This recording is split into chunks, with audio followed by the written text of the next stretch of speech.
আমার একটা বাড়ি হবে।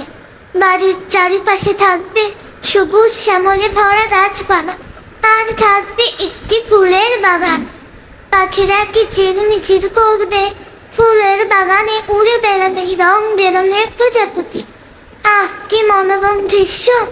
আরো থাকবে বাড়ির পিছনে একটি পুকুর, উত্তরের জানালার পাশে একটি চেয়ারে বসে কফি খাবো আর বই পড়বো। শখের বাড়ি।